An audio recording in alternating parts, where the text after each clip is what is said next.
안녕하세요. 스태티스틱스 팀의 발표자 권남택입니다. 발표 시작하겠습니다. 2020년 코로나 팬데믹 이후 제주도인 여행객들이 가장 많이 찾는 관광지가 되었습니다.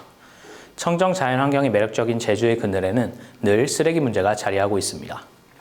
제주도의 1인당 생활 폐기물 배출량은 전국 평균의 1.6배에 달하며 음식물 쓰레기 배출량은 2019년까지 평균적으로 증가해왔습니다. 그래서 제주도는 음식물 쓰레기의 배출을 줄이기 위해 RFID 기기를 제주 전 지역에 확대 도입하기로 하였고, 이를 통해 음식물 쓰레기 배출에 대한 데이터 기반의 관리와 배출량 예측, 배출량에 미치는 요인 파악이 가능해졌습니다. 이렇게 RFID 기기를 통해 수집된 데이터들과 저희가 추가적으로 수집한 데이터들에 대해 살펴보겠습니다. 먼저 음식물 쓰레기 데이터입니다. 2018년부터 관측된 데이터이고, 관측일자, 행정동, 관측 지점별로 배출량이 기록되어 있습니다. 유동인구 데이터는 행정동별 총 거주인구, 근무인구, 방문인구와 함께 세대별로 관측된 거주인구, 방문인구 비율을 사용하였습니다. 장기체류 외국인 유동인구 데이터에서는 외국인 거주인구, 근무인구, 방문인구를 사용하였고, 음식 관련 카드 소비 데이터에서는 총 사용 금액과 배달, 식재료, 외식 카드 사용 금액 변수로 세분화하였습니다. 다음은 외부 데이터입니다. 행정동별 식료품점의 개수를 크롤링 후 PCA를 통해 변수로 만들어 주었습니다. 코로나 확진자 수 데이터를 가져와서 코로나의 영향을 반영하고자 하였고, 제주 행정동 지도 데이터를 가져와서 행정동의 위치 정보를 사용하였습니다. 기상청에서는 강수 데이터를 가져왔고, 통계청에서는 행정동별 주택 특성을 나타낼 수 있는 데이터를 가져왔습니다. 구체적으로 예측해야 하는 배출량 데이터를 살펴보겠습니다. 월별 추이를 보았을 때 여름과 겨울 성수기에 배출량이 상승하는 경향이 있었고, 일별 추이를 보았을 때는 주말의 배출량이 평일의 배출량보다 많았습니다. 공간상으로는 제주도 중심부에 위치하는 행정동의 배출량이 더 많았습니다. 즉 7일, 반년, 1년의 계절성과 공간 자기상관의 존재를 의심하였습니다. 이 상치 또한 많은 데이터였습니다. 서귀포시 대천동 같은 경우 2019년 초반 급락하는 패턴이 존재했고, 서귀포시 효돈동도 비슷한 패턴이 존재했으며, 제주시 구자역 같은 경우는 2019년 7월에 첫 관측이 시작되었습니다. 이런 이상치 패턴들이 인접한 행정동들에서 동일하게 나타나는 것도 특징이었는데요. 이는 행정동 내 다수의 관측 지점들에서 결측이 동일한 패턴으로 연속적인 기간 발생한 결과였습니다. 그래서 해당 원인을 기사를 통해 파악할 수 있었는데, 서귀포시 같은 경우는 일괄적인 점검 및 교체에 따른 결측이었고, 제주시 같은 경우는 읍면 지역으로 RFID 기기를 확대하면서 생긴 결측이었습니다. 이렇게 발생한 이상치들을 완전 삭제나 보존하고 분석하기보다는 행정동별로 대체하기로 하였고, 이때 대체 방법으로 사인 코사인 회귀를 사용하였습니다. 먼저 서귀포시 행정동들 같은 경우 이상치로 판단한 시기 데이터를 삭제하고 남아있는 패턴의 추세, 7일, 반년, 1년의 계절성을 사인 코사인 회귀를 통해 추정하고 데이터를 생성하였습니다.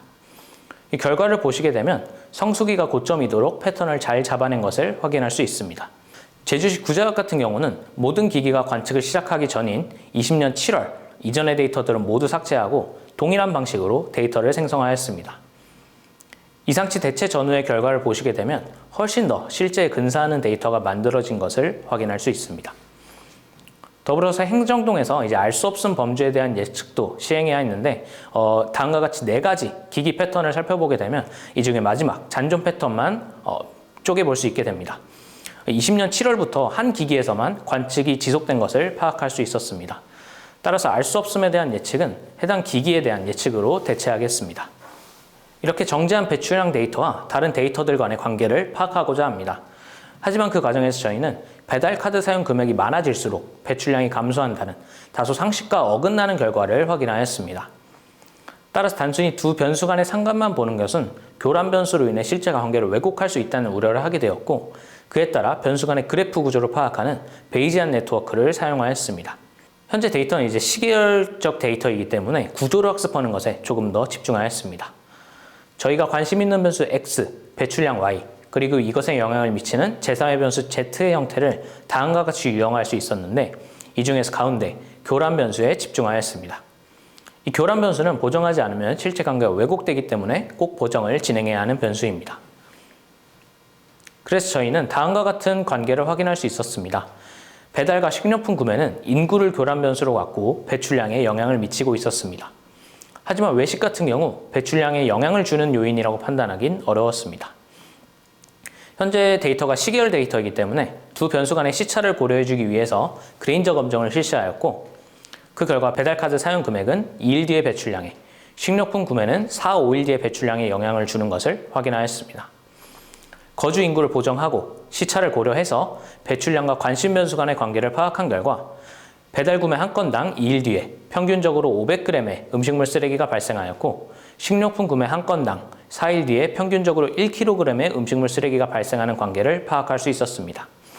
물론 이 관계가 명확한 인과관계는 아니지만 단순한 상관관계를 넘어서 어떤 변수들을 고려해야 실제 관계에 조금 더 근접할 수 있는지를 탐색했다고 이해해 주시면 되겠습니다. 다음은 모델링에서 사용할 파생 변수들의 생성입니다. 먼저 시간 관련 파생 변수로 이를 단순히 원핫 인코딩이나 레이블 인코딩을 진행할 경우 시간의 연속성과 순환성을 충분히 반영할 수가 없습니다. 따라서 이를 기존에 저희가 관찰했던 계절성과 삼각함수를 대응시켜서 변수로 만들어 주었습니다. 더불어 일요일과 월요일, 6, 7, 8월의 배출량이 더 많았기 때문에 이를 변수로 추가해 주었습니다. 공간 관련 변수로는 위도와 경도를 활용해서 위치 정보를 활용하였습니다. 배출량과 관련해서도 1년 전의 배출량, 35일, 63일 전의 배출량과 현재 배출량이 상관이 높기 때문에 이를 예측에 반영하였습니다. 이렇게 생성된 파생 변수들과 같이 모델링을 진행하기에 앞서 먼저 모델링의 목표부터 짚고 넘어가겠습니다. 먼저 현재 예측하고자 하는 7, 8월뿐만 아니라 모든 기간에 걸쳐 강력한 모델을 만들고자 합니다. 더불어 지나치게 복잡한 모델을 사용하기보다 모델에 대한 사후 해석이 어렵지 않은 모델들을 사용하려 하였습니다. 더불어 현재 데이터가 시간 공간적 특징을 지니기 때문에 이를 모델과 변수로서 다루고자 하였습니다. 이를 바탕으로 학습 기간을 다음과 같이 고려하였습니다. 가장 최근의 데이터인 3, 4, 5, 6월을 평가 기간으로 잡아 전체 기간을 잘 맞출 수 있도록 하였고, 이 과정에서 시계열적 특성을 고려한 롤링 윈도우 방식으로 파라미터 튜닝을 진행하였습니다. 모델은 한 달 뒤를 예측하는 모델과 두 달 뒤를 예측하는 모델로 이분화하였는데, 한 달 뒤를 예측하는 모델은 7월을 예측할 때 6월의 데이터까지를 사용하고, 두 달 뒤를 예측하는 모델은 8월을 예측할 때 7월은 전혀 사용하지 않고 6월의 데이터를 사용해서 예측을 진행하였습니다. 그래서 저희가 사용할 모델은 총 4가지입니다. 먼저 월별 모델링에서 아리마입니다. 아리마는 시간 자기상관 구조를 고려할 수 있기 때문에 사용하려 하였고, 이를 위해 동별로 최적의 아리마 차수를 ARC 기준으로 선정해서 예측하였습니다. 다음은 월별 모델링에서 지리과정 회귀 모델 GWR입니다. 현재 배출량 데이터는 공간 검정을 실시했을 때 공간 자기상관이 존재하는 것을 확인하였습니다. 이런 공간 자기상관을 충분히 고려하면서도 해석 가능한 모델인 GWR을 사용하였습니다. 현재 저희 데이터의 시계열성을 고려해주기 위해서 시간 관련 파생 변수들을 이용했고, 이 변수들을 이용했을 때 잔차에서 독립성 조건이 완화되는 것 또한 확인하였습니다. 다음으로는 일별 모델링에선 다음과 같은 이유로 트리 계열의 라이트GBM과 바트라는 모형을 사용하였습니다. 먼저 라이트GBM 같은 경우 빠른 학습 속도와 높은 성능을 지니고 현재 많은 수의 데이터에 있어서는 과적합에 대한 걱정이 상대적으로 적기 때문에 사용하였습니다. 학습 후 예측 모델을 사후적으로 해석하기 위해서 샵을 사용하였습니다. 라이트GBM에서는 아파트라는 거주 형태, 35일 전, 1년 전 배출량, 경도라는 변수가 중요하게 선택되었습니다. 더불어 개별 관측값의 관점에서는 35일 전, 1년 전 배출량이 많을수록 예상 배출량이 많은 모델임을 확인할 수 있었습니다. 다음은 베이지안 방식의 트리 모델인 바트입니다. 트리 모형 중에서도 다른 부스팅 계열 모델과 확연히 다른 모델을 사용하고자 하였고, 여러 트리 모델을 합침으로써 변수의 중요도 또한 계량할 수 있기 때문에 활용하였습니다. 이 바트에서 변수 중요도를 확인했을 때 라이트GBM과는 다른 결과로 저희가 파생 변수로 사용했던 사인, 코사인, 시간 변수들이 중요하게 선택되었습니다. 더불어 중요 변수들의 값에 따라 예측값이 어떻게 변하는지를 파셜 디펜던스 플롯을 통해 확인하였는데, 저희가 사전에 성수기, 주말 이후가 배출량이 더 많다는 지식이 모델에도 잘 적용되었습니다. 이렇게 4가지 모델들의 장점을 모두 반영해서 보다 일반화된 모델을 만들고자 앙상블을 진행하였습니다. 앙상블 비율은 모델 평가 과정에서 가장 좋은 성능을 보이는 비율로 선정해서 약 2배 정도 효용이 높은 모델을 만들었습니다. 다음은 정책 제한 파트입니다. 저희는 정책을 현황관리, 사전관리, 사후관리, 3층위에서 제한하도록 하겠습니다. 먼저 현재 데이터에서는 결측치로 인한 이상치들이 정말 많았고, 해당 이상치들은 꽤 긴 기간 동안 관리되지 않았습니다. 따라서 차후 분석을 위한 데이터 품질의 상승을 위해 배출량 이상치 탐지기를 제안합니다.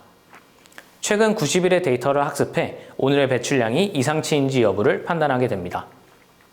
이 과정을 모두 R샤이니를 통해 구현하였고, 원하는 행정동과 오늘의 날짜를 클릭하기만 하면 오늘의 배출량이 문제가 있는지를 판단해주는 시스템입니다. 실제 데이터에서 확인하게 될 경우 이렇게 급락 이상 패턴이 존재하는 경우 이상치를 잘 잡아내는 것을 확인할 수 있습니다. 클릭을 통해 실무자들이 어렵지 않게 이를 활용할 수 있으며 그에 따라 실제 데이터의 품질이 크게 향상될 것입니다. 다음은 사전관리에서 배달과 대형마트에서 발생하는 쓰레기를 줄이기 위한 방안입니다. 현재 RFID 기기 보급으로 배출 시점에 쓰레기 감량에 대한 인식은 향상되었지만 음식물을 구매하는 시점에 대한 정책은 없는 상황입니다. 이전에 EDA 과정에서 배달과 식료품 구입에 따른 음식물 쓰레기 증가가 드러났습니다. 먼저 배달에서는 양이었던 캠페인을 제안합니다. 코로나 이후 여러 음식점에서 배달을 시키지만 배달되는 양에 대한 정보는 존재하지 않아 불필요하게 많은 음식물을 주문하는 경우들이 존재합니다. 소비자들이 배달 후에 평점을 부여할 때 음식 양에 대한 리뷰를 남길 수 있도록 해서 소비자들이 불필요한 배출물이 나오지 않도록 하는 방안입니다. 이런 배출량 감소 방안은 실제 앱 안에서도 시행하고 있는 방안이고 기업의 이미지를 고려했을 때도 충분히 실현 가능한 방안입니다. 다음은 우리 동네 음식물 캠페인입니다. 가정 내에서 식사를 위해 사용되는 음식물들은 보통 대형마트에서 구매하게 됩니다. 구매 시점에 우리 행정동의 음식물 쓰레기 배출량에 대한 정보를 확인하도록 해서 과도한 식재료 구매를 억제하는 방안입니다. 실제 실현물에 대한 예시이고 이를 통해 소비자는 합리적 소비가 가능하고 기업은 친환경적인 이미지를, 제주도는 실질적 감소 효과를 얻을 수 있습니다. 배달과 대형마트에서 사전관리 정책을 시행했을 때 그 효과를 개량하기 위한 이중차분법 디자인을 동시에 제안합니다. 다음과 같이 기울기가 유사한 집단이 어떤 정책 실행 후에 차이가 생겼다면 그 차이만큼의 인과적 효과를 추정하는 방법입니다. 이중차분법의 평행 추세 과정을 만족시키기 위해 군집 분석을 시행하였고 배출량과 인구 수준으로 세 군집이 나누어졌습니다. 이 군집 안에서 무작위 배정을 시행하고 평행 추세의 과정이 만족되는 것 또한 확인하였습니다. 이렇게 나눠진 집단과 시간 정보를 활용해서 간단한 회귀 분석을 시행하게 되면 다음의 베타값을 정책 실행의 인과적 효과로서 다룰 수 있습니다. 마지막으로 사후 관리를 위한 감량하기의 시범 도입입니다. 약 80%의 감량 효과가 있고 현재 외부 지역에서 시범적으로 도입하고 있는 감량하기의 우선 입지 선정을 시뮬레이션 데이터를 통해 구현했습니다. 다음과 같은 방식으로 일부 지점들을 필터링한 후 시뮬레이션 데이터로 최적 지점을 선정하였습니다. 만약 실제 데이터가 있다면 더 합리적인 의사결정에도 활용할 수 있을 것입니다. 이렇게 분석한 저희의 결과는 실제 결측치들에 대해 구체적으로 파악하면서 동시에 합리적으로 대처했다는 점, 데이터의 시간 공간적 특징을 모델과 파생 변수를 통해 효과적으로 모델링했다는 점, 그리고 데이터를 통해 얻은 인사이트를 바탕으로 필요한 정책들을 실무자들이 적용하기 쉬운 형태로 제안했다는 점에서 의의가 있습니다. 감사합니다.